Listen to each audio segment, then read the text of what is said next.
doing? What's going on? Hi, everyone. Thanks for tuning in. I'm doing great, honestly. How are you? Thanks for having me. Thank you. It's amazing. We're having a great time. This is our second live interview today. And you know what? I feel like you're at such an advantage and we're at a disadvantage because I don't have a person to just hand things to off screen, but you do. And I think it's amazing that you have like this whole crew with you. That's awesome. It's the quarantine crew. So we've all sort of quarantined together and making magic as we love to do. Cool. So I want to remind our audience at home that they are absolutely welcome to write comments, questions, or send in your birthday greetings to Tabatha Mudra because it is her birthday. So what I want to do is actually start right there. Tabatha, tell us, what's it like celebrating your birthday here on Art Serve Live? I'm so stoked. I was like, oh man, I'm really harassing Ed. I have all these talking points. I have so many juicy tidbits. So please stay tuned. I hope we get through all of them. And really, it really pops me off to not only is this my 30 great, we'll just add the infinity 8 there, 38th year around the sun. It is our fifth year as a collective. So 1310 Bandits are celebrating 5 years today. Story time. You want to hear it? Absolutely. I want to hear it. And I want to know all about your history with 1310 Bandits. And I need to know right up front, what does 1310 stand for? Woo! Okay, so let me see here. So 1310 Bandits, let me rigmarole this. So a lot of our residents, we live in an artist community. Many of us live here but blah, blah, blah, blah. So it's called Art Serve. And we've all sort of kind of pushed the envelope. So the bandits, which is also my spirit animal, the raccoon, I'm not making any sense, but it's okay. This is just going on the air forever. So what I want to say is that 5 years ago, David Muir, my upstairs neighbor, tagged me in a post for the 48-hour film project. And I was like, oh, what's this? Okay. And it was about to be my birthday. Every year I buy myself something. And so I bought the entry fee. And that's where the story began. I contacted 6 friends, said, what are you doing for 48 hours in 1 week? And we created Souvenir, which we're not showing because we're trying to keep it kid-friendly and relieved of all Tabatha's cuss words. That's awesome. That's a little bit of the behind the scenes. And then from there, we made magic. I mean, all the team members, I can't shout them out enough. I mean, we're a visionary female-led team of filmmakers creating stories that advocate social consciousness and responsibility. Hell yeah. I love it. And honestly, it's like out of all the interviews that we do every day with creative professionals, you're the first one to come on and say those words, right? That you're a collective, female-led. And, you know, I find it awesome that you're doing that, groundbreaking and inspiring, because so many people who are coming up behind you need to see you exactly where you are at your level. Well, thank you, Ed. And Ryan. Hey, Ryan, you know what? I know we just got started. The interview is like a super, super baby right now. We haven't even talked about anything yet, but we have a ton of comments coming on Zoom and Facebook, and we want to get to those right away because, Tabatha, we've got so many comments. Ryan, tell us a little bit about what you see on Facebook and Zoom. All right, so to start with, on Zoom, you have a happy birthday from Melissa. Says, yay, Tabatha, happy birthday, and yay, Art Serve. Happy birthday from Jacqueline Romano, Ruben, Ebony, Natalie, Tara, Ashley, Jessica, and Amanda and Mandy. Those are just Zoom. And then Facebook, you have. It's a party, man. It is. It's a party. We have Jane, Melissa Ann, G. Wright, Reyes Miranda, AJ Fitzgerald, Nikki, Tammy, Samantha, Alyssa Christine, Andrew. That is amazing. And Aaron, all sending their birthday love. Awesome. Big up. Thank you for being in my life, babes. Can you mute that? It's your birthday. Your phone can ring if it wants to. Yes. That's the computer. Oopsies. Yay!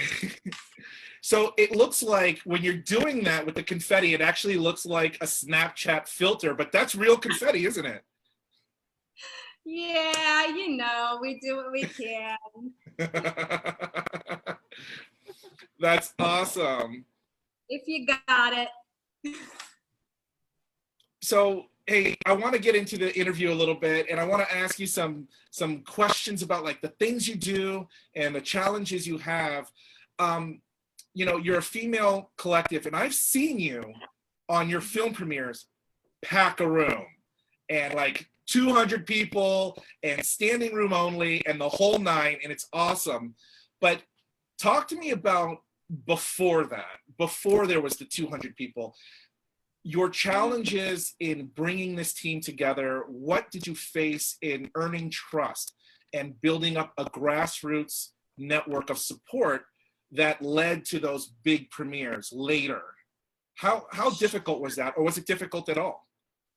So let's talk about, we'll go way back. So from 2000 to 2007, I was a solopreneur. I am genuinely introverted, and I play an extrovert on TV because we need people. We need people to quote unquote get on our level and connect with us. However, I love just working by myself. Ideally, I control everything. Hello, wink, wink, control freak. And then I took this amazing course on team leadership and self-expression and all of these things that I got so much value from it that I was like, well, how would my life look different if I went from working solopreneur to being a team leader? And it really started with Craigslist. I started to just do random photo shoots where I would have women meet me on the beach dressed as Rosie the Riveter, or at a very specific time and place, public. Then it got into the Androgyny Project and understanding how gender is so important to the viewer and why it's important, and to question that dialogue. Then fast forward, we started Drag It Out, and that was a theater project that then held hundreds of people. Honestly, I don't even know. And that's when I started to really get very emotional when I saw the impact of how your grassroots situations can build esteem, can really boost all confidence when we know we're in it together, and creating something that's way bigger than one person. And then onward the story went, and film is absolutely no different. Theater and film are two of my favorite things, and kittens, and but it just naturally flowed. And I think what it is when you remove bullshit from any artist, and you have a raw and gritty truth, people feel vulnerable. And I don't believe that anyone leaves their stresses at the door. We connect with people and we try to work with what it is. And I'm not saying drama or anything else. So we really accept where people are at. If something major is happening in your life, we want to be aware so that we can continue the process of creating together and support each other. And it sounds woo-woo, but I promise when you're on these sets, these women and the men who lift them up, it is magic, just dancing in the air in forms of communication and artistry. That was a lot. Sorry, Ed, you asked a very loaded question. It's all right. It's all right, because people need to hear this amazing story of yours. You know, there's people out there right now, and we've got all these people on Zoom and all these people on Facebook, and they're like building their own thing.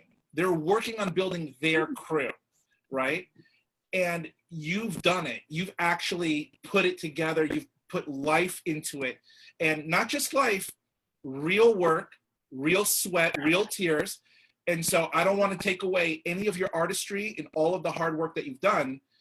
You guys have kicked butt and it's paid off. But right now there's somebody watching going, how though? How did she get the buy-in? How did she earn the trust of her staff and her partners and the people who have placed their artistry in your hands?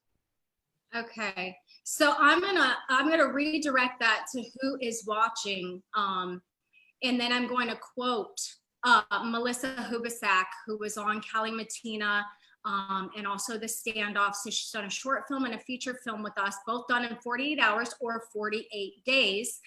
Another story. But Melissa Hubasak said, brilliant actor, does anything. She said, you know, it's utterly sad, but so gracious that I felt so taken care of on the Bandit set that everything had been thought of. It was refreshing. Food, breaks, everything is taken care of, because that is how, you know, I guess being a Midwest girl, it's like we know our neighbors, we say hi to everyone, and coming down here, I didn't exactly get met with that same communal space. So I was like, well, you know, you can take the girl out of Iowa, but you got to bring a little bit of that friendly with it. And we're always saving spaces. It shouldn't be refreshing to be treated well in work environment. And I think that's one of the pain points that I see, that many of us see on other sets. Oh, wow. Wow. Ryan, do you see some questions coming in from our audience for Tabatha right now? I do. We have a question from AJ. And he wants to know, how do I get better at basic composition in film? Dun, dun, dun. AJ, I know I sent you brilliant links to everything. Inside of that link, you'll see the classic shooting styles and how you can cheat them. Now, to tandem that, AJ and Rodney and anyone who has been asking for a lighting seminar, etc., Ed and I have been discussing doing a 5-part series. So please, in the comments list, if you would like me and the team, myself and the team, sorry, to bring something to ArtServe that's going to provide a ton of value in any way, shape, or form. Even if you're not a filmmaker, maybe you're just doing your own lives at home. All of these little tips and tricks will help me present that 5-part series for you. I hope that's good, AJ. Thank you. I can't wait to work with you on that. It's going to be amazing. And like I said, your brain is so huge and people need to learn from you and learn from your artistry. And I think that you have so much to offer our creative community down here in South Florida, but also anywhere in the world where people could catch your talent. Yeah, well, and again, same going back to what is a bandit, right? And I wrote down, because I made a definition for it, but it's a radical rebel resource that's willing to show up and glow up, sharing and creating the highest for all concerned, the intentions that mimic art and life. So all it is coming in and providing value. That's it. And you're a bandit in our eyes. So, and that value could be watching this and supporting what we're up to. It could be, you know, all of our acts of kindness. That's a very bandit way to be. So, okay, so in your pursuit of being a bandit, what about the Bechdel test that you've mentioned in the past? You know, this representation of women in your artistry. Can you mind expanding on that and telling our audience what that is and how you do it? Well, do I mind? Not at all, Ed. So I want to talk about the Bechdel test, the Vito Russo test, and the Mudra clause. So I don't know the current statistics for Bechdel. I didn't check this morning. However, Bechdel is literally just that there are two sometimes named females in a film that talk about something other than a man. I can tell you that the 1310 Bandits, every film we've ever done passes the Bechdel test. Go look at Hollywood's list if they pass Bechdel, and you're going to be shattered of how many women, and I'll just use this as a blanket statement. Thelma and Louise, brilliant, love the movie. What do they talk about? It's a man that traumatizes them. They have these estranged relationships with their husbands and boyfriends, and then you get where I'm going. I absolutely do get where you're going, and I think the question is, you know, what do you feel the role is of a guy? Like, if I was writing a movie right now, I've got a script, I've got my 120 pages or my 90 pages, and I'm turning in the script. Should I endeavor to be writing a female voice and female emotions and the female side of life? But what's your view on that? You know, on how people who are not women, you know, explore that side of life. Okay, so I'm going to swing it two ways for you, Ed. Thanks for bringing that up. Is politically speaking, why would a room full of men be discussing the reproductive rights of a female and passing laws on that? So let's just take it to the industry of film. Men should, please men, all men, write female characters, write them badass, write them crazy, write them however you want, cast those lead females. But however, please do the homework of having women at your roundtable discussions to see if they feel for that woman. We don't want to see these on-screen characters that are not at all related to us as females. There's a lot of us, so don't get me wrong, like, you can go any which way. And it's the same way me as a filmmaker and director and writer, that's my newest title, is I want to be able to take male leads or male support in my cast. Absolutely, I want to write those gritty characters. But I also want to check in with men and say, hey, is this something that relates to, you know, all you got to do is build relation. These have to be true stories. If we're going in the drama, the comedy, the whatever, you know, obviously if you're doing experimental film, go for it. But wow. Yeah, absolutely. I think that right away, right on. Well, I mean, to me, honestly, this leads me to the next part of this, which is, you said that every film that you do addresses that test to make sure that women meet a certain standard and have a certain quality in your film. And that's not the typical Hollywood model. How then do you relate to the topic of toxic masculinity? What role do you feel that plays in modern cinema, whether it be independent or major motion picture? And what do we do to combat that? Wow, Ed, I thought I was ready for that. So I think in the most general sense of the term, because this could turn into an hour panel, is toxic masculinity is found in both genders. A lot of times females are taking on more than they authentically necessarily are good at doing. And now that we're wearing the pants, so to speak, we think we have to do all these things like men. But what the 1310 Bandits have established is if we do it like women, that we honor sacred feminine inside of our masculinity, changes the whole compound. Woo, woo, woo, woo. That's a really, it's out there concept, but honey, it works. So absolutely, we have masculine, we have feminine, we have the balance, and just making sure that that stays healthy in all of us. So then what about taking that to the next level, right? For people who aren't just, you know, man, woman binary, right? Where you have maybe a cisgendered person playing a trans person, right? Oh gosh, hot topic. Able-bodied person playing the role of a disabled bodied person. How do you feel about those situations as a filmmaker, as a director? Mm-hmm.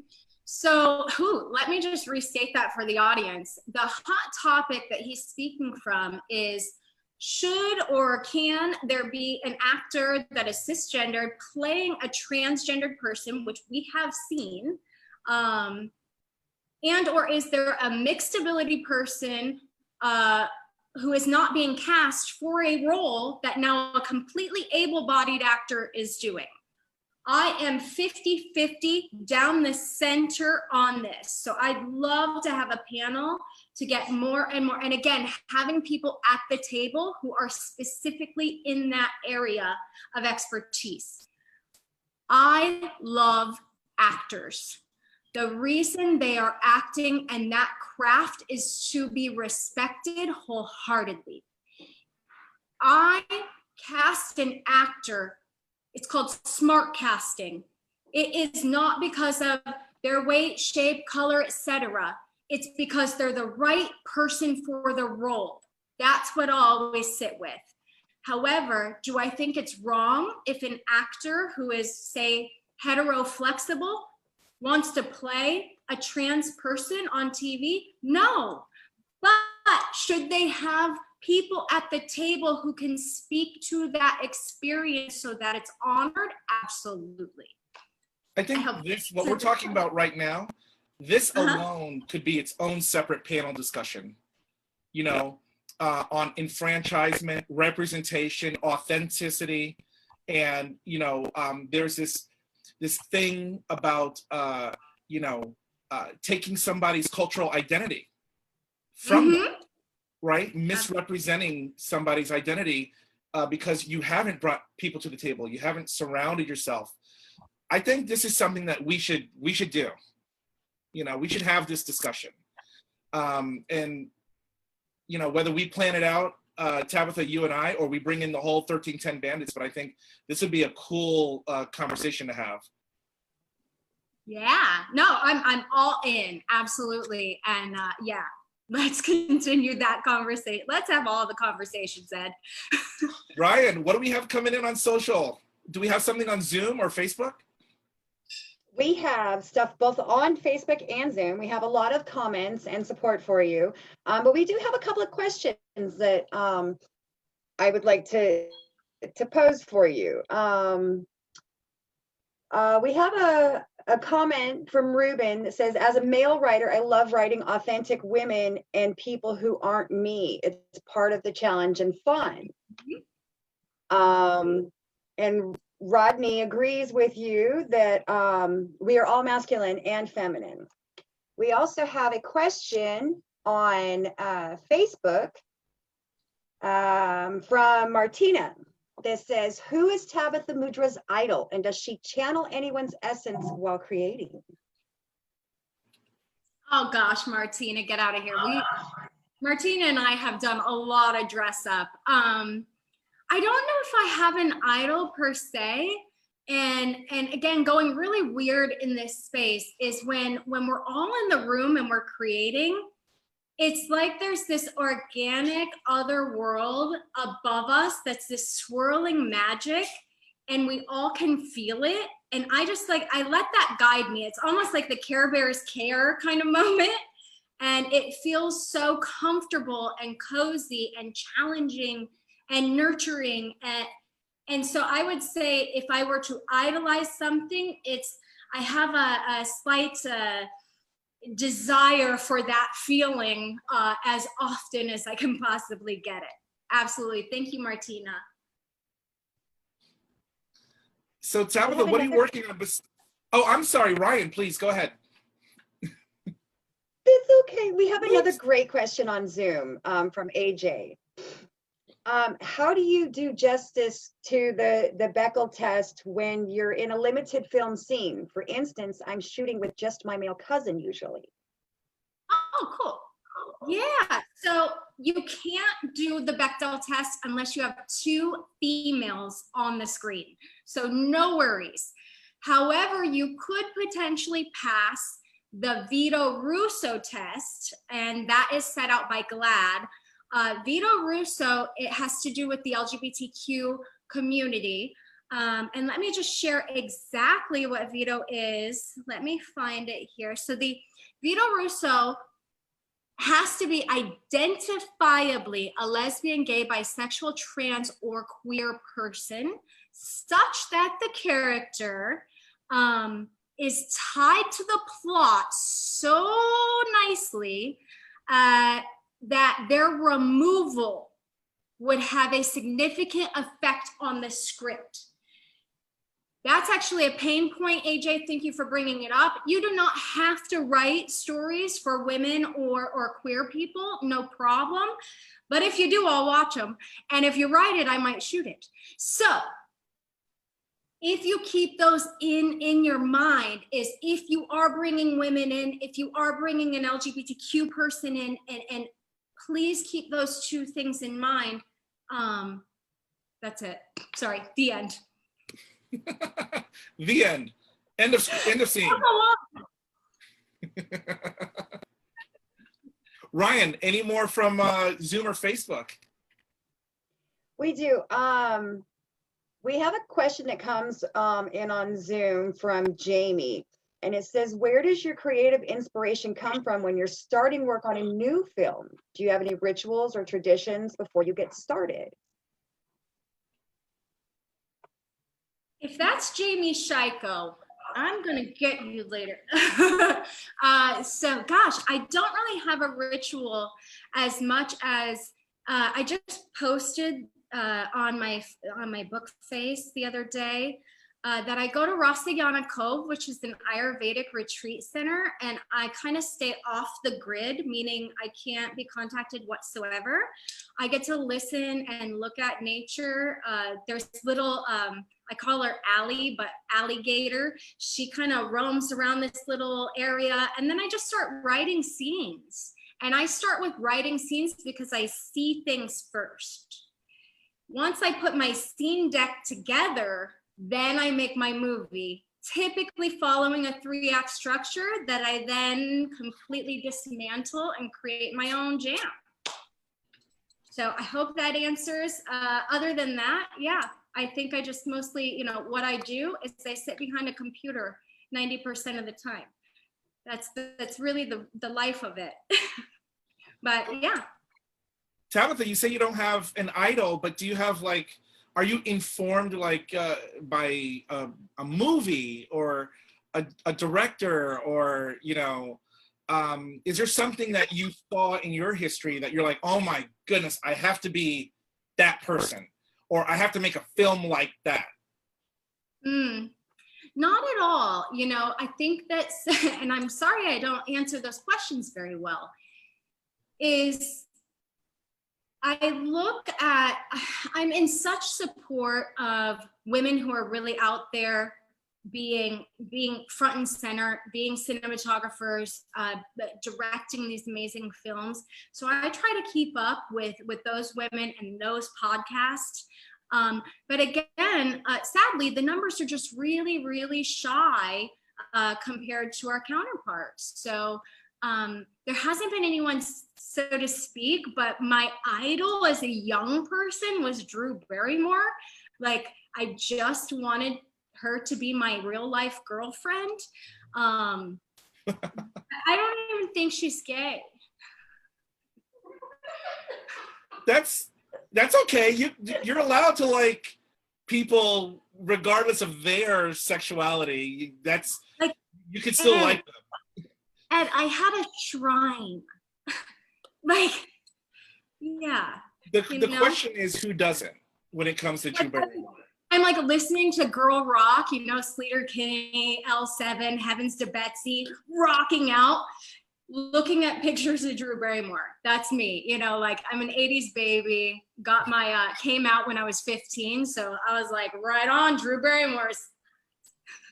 I never, like, no one on Art Serve Live has ever referenced the band L7 before. So I want to give you absolute props for that. That's amazing. My first concert, L7. That's awesome. That is awesome. I'm more of a PJ Harvey fan myself. That's me and you, tea time later. Yeah. Oh yeah. Oh yeah. And we have a video that we were furnished, and we'd like to show the audience at home, with your permission. We'd like to show the audience at home what 1310 is all about. How do you feel about us diving into that video clip? It's gotta happen at some point. It's gotta happen. Ryan, buckle up. This is gonna be an amazing video. I saw just a piece of it and was wowed. So I can't wait to dive in. Guys, we're gonna do it. We're on Zoom. We're gonna do the ultimate of screen sharing right now. This is Tabatha Mudra's 1310 reel, and we're gonna kick it off right now on Art Serve Live.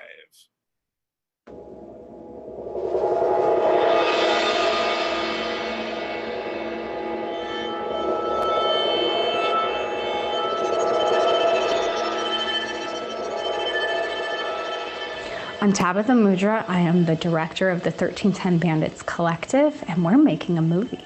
The 1310 Bandits celebrate diversity and inclusion with respect for all of humanity's beautiful individual differences. Our commitment is to create compelling cinematic stories that highlight the human experience. Our passion is to present a platform on which taboo subjects, the LGBTQ community, and the world can begin a dialogue. Through film, workshops, and outreach, we ignite an understanding, compassion, and social awareness within the global community. Our story is set in the Midwest in 1987 and follows a lower-class family and their struggles. These offbeat characters engage in this coming-of-age trauma drama. What's so special about this film is that we are bold and unafraid to expose the underbelly of these cyclical and systemic issues surrounding our marginalized communities within our society. As a grassroots, passion-filled local team, we feel limitless. However, we are limited in resources. So we're doing a fun campaign, fundraising for dollar-to-dollar matches. What do we need? Money.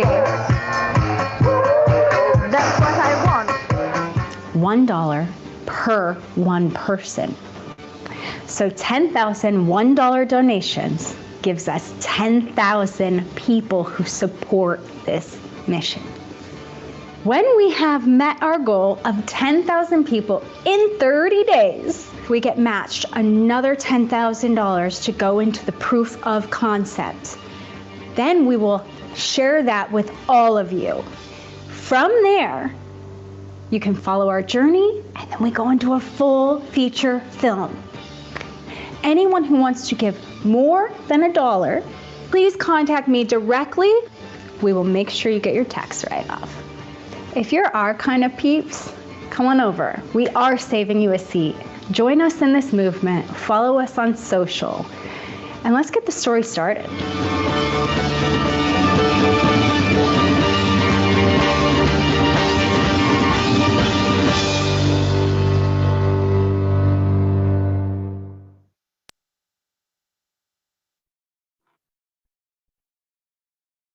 Oh my God, I'm muted.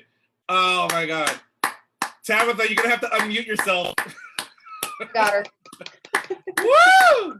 That was such there's only one way to show love on that. 100.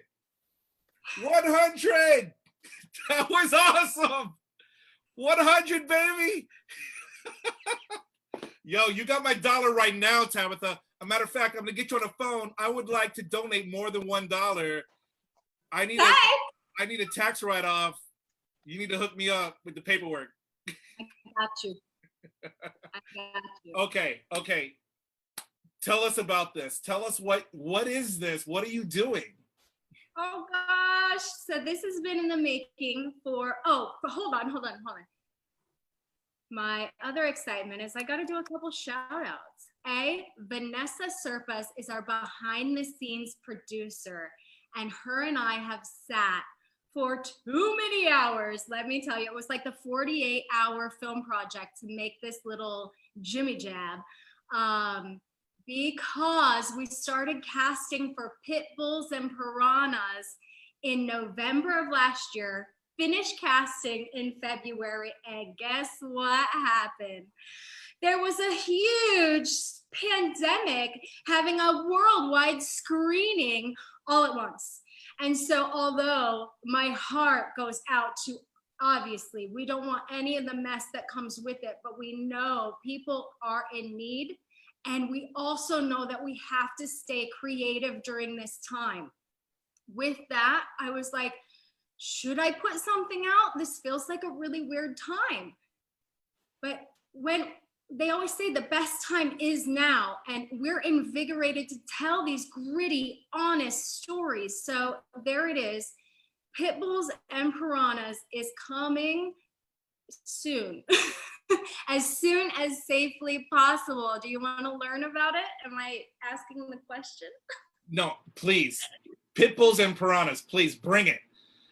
Bring it. And tell me that this has nothing to do with like Miami's Pit Bull, because that would make me very... So it really has to do, we're all advocates for people and especially for animals. So we are looking at, a ton of things. Let me find, where's my little, here we go. Excuse me, do you mind if I interrupt for just 1 second? Just 1 second. Somebody made a comment that I want you to talk about just real quick, because I feel like this is really important. Somebody wants, on Zoom, wants to know how they make a donation. Can you just explain how people can make a donation right now if they want to support what they just saw? Absolutely. So I'll be sending the link over. I'm hoping that the girls in here can get that link on both Facebook and, sorry, what are we on? Oh, and Zoom. Sorry, whoever's on Zoom Boom and Facebook, can you please get that link there? And then I'll make sure I get you the link, and it'll be linked all the time on 1310 Bandits. And of course, my personal page, Tabatha Mudra. Feel free again to follow us authentically. We really want an authentic audience who loves what we're up to and supporting the good work that we truly, truly do when we come together.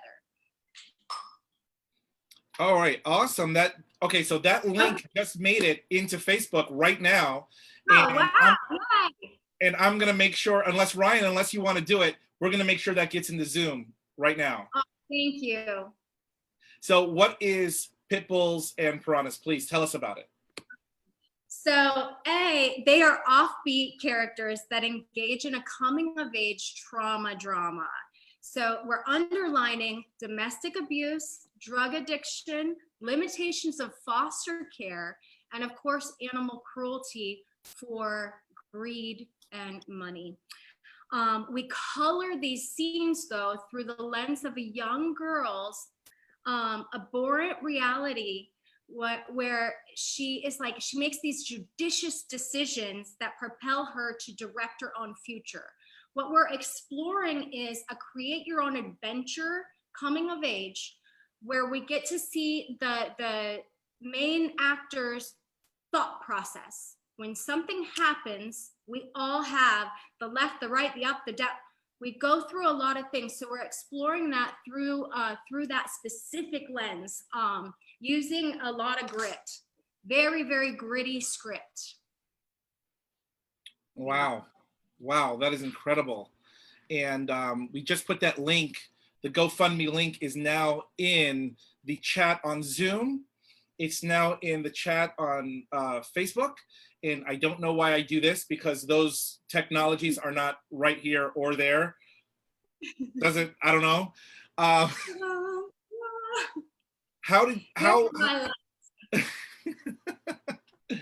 everyone say hi to Vanessa Serpa. She's behind the scenes, rocking and rolling.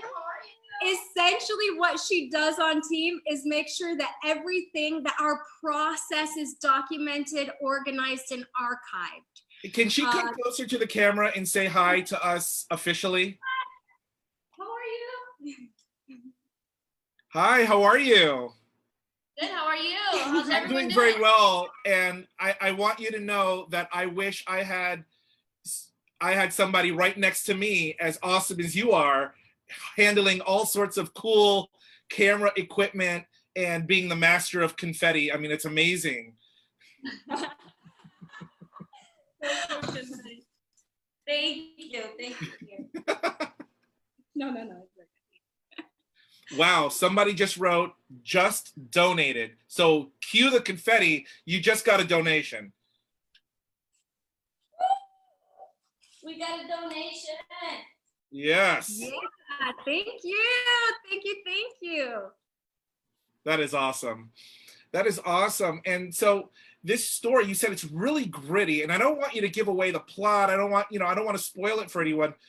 But when you say gritty, is this something where it's like, do you feel like you're going to be creating a tearjerker?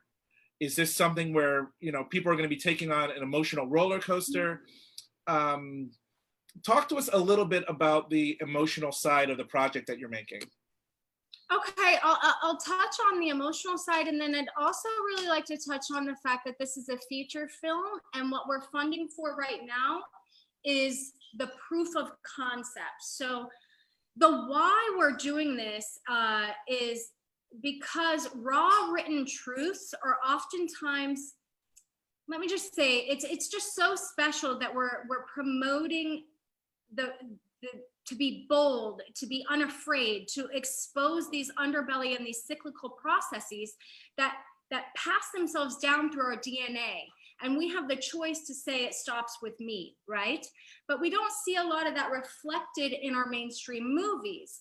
And oftentimes as trauma survivors, we get frustrated seeing these movies that are typically portray familial conflicts and they glamorize them. They're just straight up unrelatable. So we feel well positioned as a crew who really checks in on that relatability, to authentically speak the truth for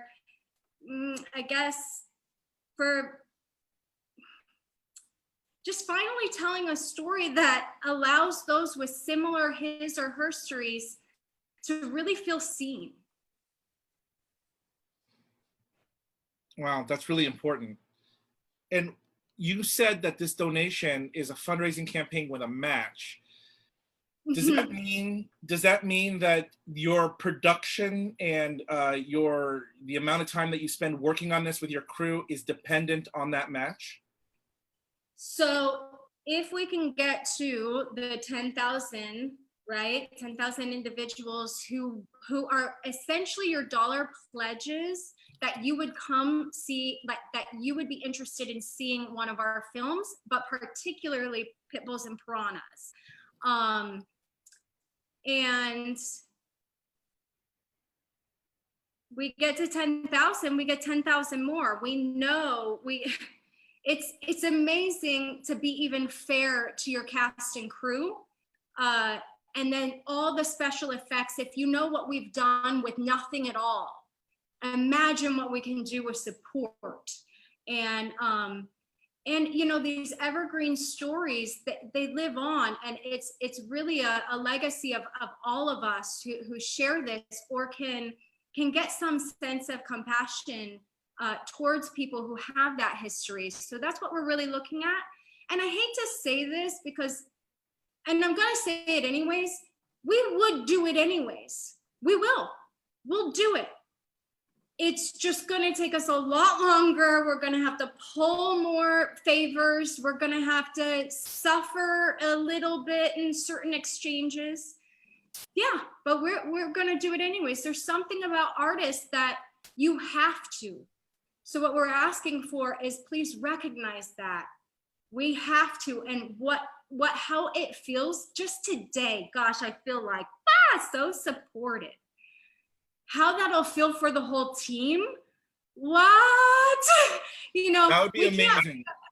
Yeah, we can't make a feature off a 10,000 with a match, right? At the level that we know we can. Let's just say we can because we've done it.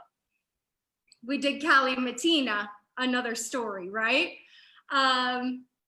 But this is something that is so personal to me and many of us on the crew, especially with mental health. And again, Ed, we could go into a whole nother panel about that. So thank you, really, from the bottom of all of our bloody hearts. We really are taking every step forward to complete this dream. I think that's amazing. I mean, look, I'm donating. That's a foregone conclusion. It's happening. And I just don't want to be rude and like have my head down doing it during the interview. But this iPad right here will be processing that payment pretty soon. And then we know that people in the audience are committed to being on your team. And I see a comment here before we get to Ryan and the comments that she has found. I see a comment here from April Davis that says, "This is so motivating to me to continue on my path to tell my story. It speaks to you, Tabatha, when you say we have to do it. We have to get it done. It speaks to your leadership and your passion and your commitment. And people see that. People see lights in the dark, and I think you're one of the lights." Well, I definitely have a shadow side, Ed. But again, I love lighting and I love all of the values and mathematics that it brings, and I study it. And light is like the human force. We have that light and we have that darker shadow as well. And as long as we can accept everyone right where they're at, we can move on together. You know, the Yoruba quote that I love is, if you want to go fast, go alone. If you want to go far, go together. That's fantastic. And on that note, Ryan, what do you've got from our community who's been pouring in their love in this virtual space? Well, they've definitely kept me on my toes trying to keep up with the love that they're pouring in. We have a donation comment from Jessica, and she says, "Eyes on Your Mission will donate $50 to your cause because of how awesome you are helping us teach at Florida International University with Moses Shumo. We can make the donation in his name." We also have a couple of questions. We have another donation for you from Jonathan as well, too. Is that Jonathan Zuck? Yes. Woo! Hey, another director on the line. Jonathan Zuck and I, and the team, obviously, we did a 48-day project, but he was in charge and we were just the Miami, South Florida team. Awesome. It's called Meant to Be Broken. Hilarious. It got picked up for Fliff and a number of other things. It wins awards. Get out of here. Meant to Be Broken. I'll put all this stuff in the chats, guys. There's so many great local and independent filmmakers. I just can't say enough good things about them. Ryan, yeah, DC Dogs. What else do you have going on in there? Well, and speaking of Jonathan Zuck, he has made a comment that says, "I would like to see the first movie that won the 48-hour film competition." I will link you to it. And just a little hoo-ha, to the 1310 Bandits. We were the first back-to-back female-led winning team in Miami ever. And going back to Bechdel and Vito Russo and so on and so forth, The reason I believe we won is because women go see movies and they know when a strong woman is being represented on that screen. Wow. Once again, on that, yes. Yes. So listen, we're getting right down to that hour time frame. I can't believe it's flown by so fast. But, you know, we also know that it wasn't just you two in the studio, that you had another guest with you, a tinier, furrier guest. Would you mind bringing that that special guest on screen? Okay, so everything I've ever wanted my whole life long for my birthday is a basket full of kittens. Yes! Yes! Let me introduce you to Cali Covida 19. Okay, so Vida for short. And she will be available for her forever home in 3 weeks. Please contact me and I will get you. Look at this little babe. Okay, A, see this belly? Kissable. Say hi. Look at that. Oh, yeah. No, mi amor. So I have a ferocious heart for, I just can't walk past a kitten. Just can't do it. No, you have to bring that kitten closer to the screen one more time for everybody to see how cute this cat is. Okay, Vida, say hi. It's your world debut. OMG, that cat is so cute. Hi. Hi. She's the tiger queen. She's my new mascot. Oh. Oh, wow. People say that you're amazing, but they're also saying that they love the cat too. So I love seeing all the comments about the cat. So we want to remind our audience at home that this little beautiful kitty will be available in 3 weeks. So all you have to do, and I'm gonna show that cat one more time. All you have to do is contact Tabatha Mudra to bring this kitty to her forever home. Now it's a her, right? Yeah, so fun fact, all calico cats are female. Whoa, did not know that. Mm-hmm. Say it, tell them, Vida. Tell them. Yeah. Oh my goodness, that is too cute. So we want to take an opportunity right here at the end of our show for you to please, in the last couple minutes that we have with you, impart some pearls of wisdom, some great filmmaker knowledge that you have. What would you say to the people watching you right now who love your talent, who respect your talent, and who might be coming up behind you and trying to learn from your talent? What would you say to them? Okay, so in the world of really shattering the COVID confusion box, we did take a little pause that first month because I think a lot of us were pacing, like it was a genuinely confusing time. And then we started to check in on Zooms as that became very, very popular.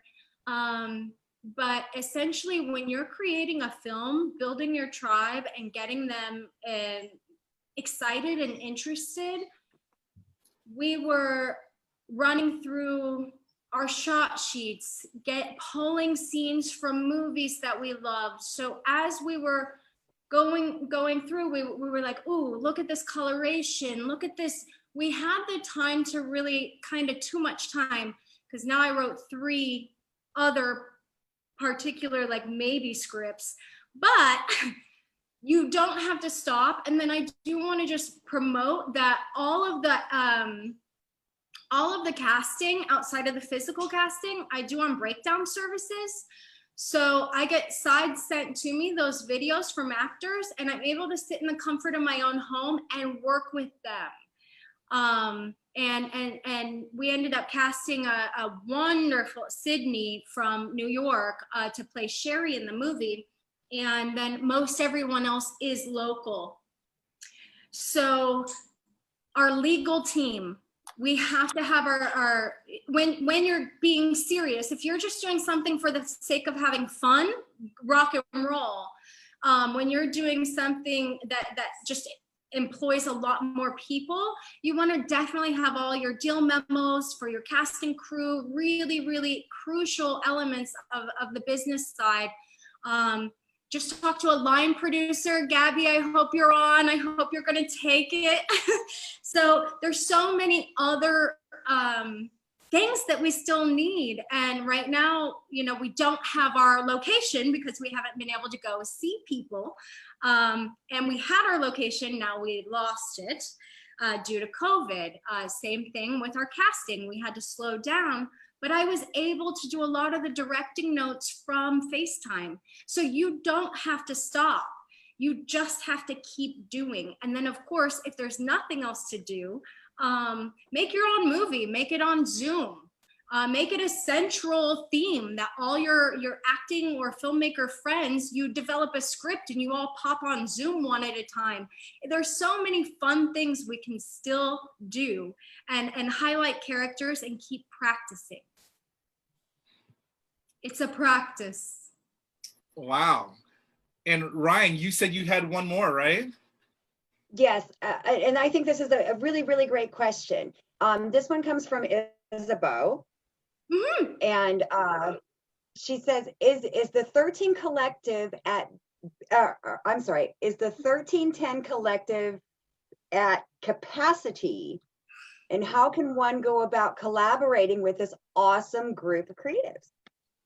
Awesome. So just like, we have like a really fun vetting process. So essentially, first I talk with whoever wants to come in. We set up a 30-minute time to kind of identify what your strengths are, what you really don't ever want to do. And then if there's a skill share that we can assist with our mentor and mentee program. And then we just sort of go from there. And then I know sort of where you're gonna play in the tribe, because there's typically 5 or more teams playing on one set. So you may be really interested in say the art department, or maybe you're really interested in the music and doing Foley, or there's just so many fun things to get into, but it starts with a get to know you call, and I'll take all of those one at a time, please. That's awesome. That is awesome. If people are interested in becoming a partner or a collaborator, or just to have a great conversation, Tabatha Mudra is going to be the one who takes that first call. Tabatha, I think that's amazing that you put the work in and that you have a process in place to grow your family. I think that's awesome. Well, I love it. And again, I don't want to say something bad, but I protect this tree. One bad apple ain't coming in, honey. We have to make sure that you are in alignment with our jam. If you're our kind of peeps, come on over. We're definitely saving you a seat. But we know, people. There's some unique ones out there. So I try to make sure that I vet everyone up front. So there's one more thing I want to do before we go. There's one more thing. Facebook people, the best thing that you could do right now is wish her a happy birthday, press the little like button, press the little heart button. But for the people who are in attendance, I'm actually going to press the allowed to talk button, and you guys could literally say happy birthday on your microphones and let her hear happy birthday from all of you guys to Tabatha Mudra. And please go for it, because I'm going to do it right now. Tabatha Mudra, happy birthday. I think you're amazing. Birthday! Happy birthday, T. Happy birthday. Happy birthday, Tabatha.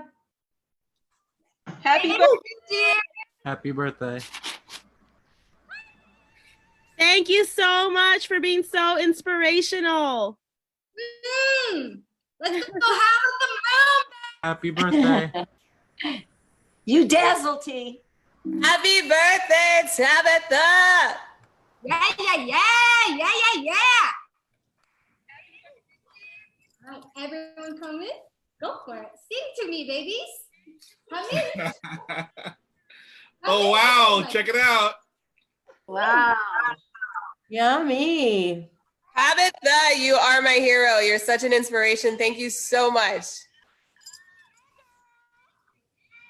We'll talk later.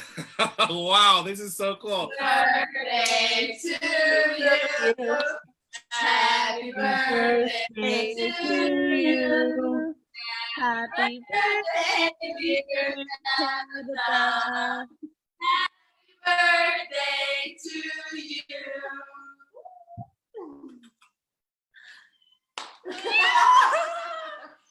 Chom chom. Thanks, Steph. She sent me some stuff by Uber Eats. Yes. Happy birthday.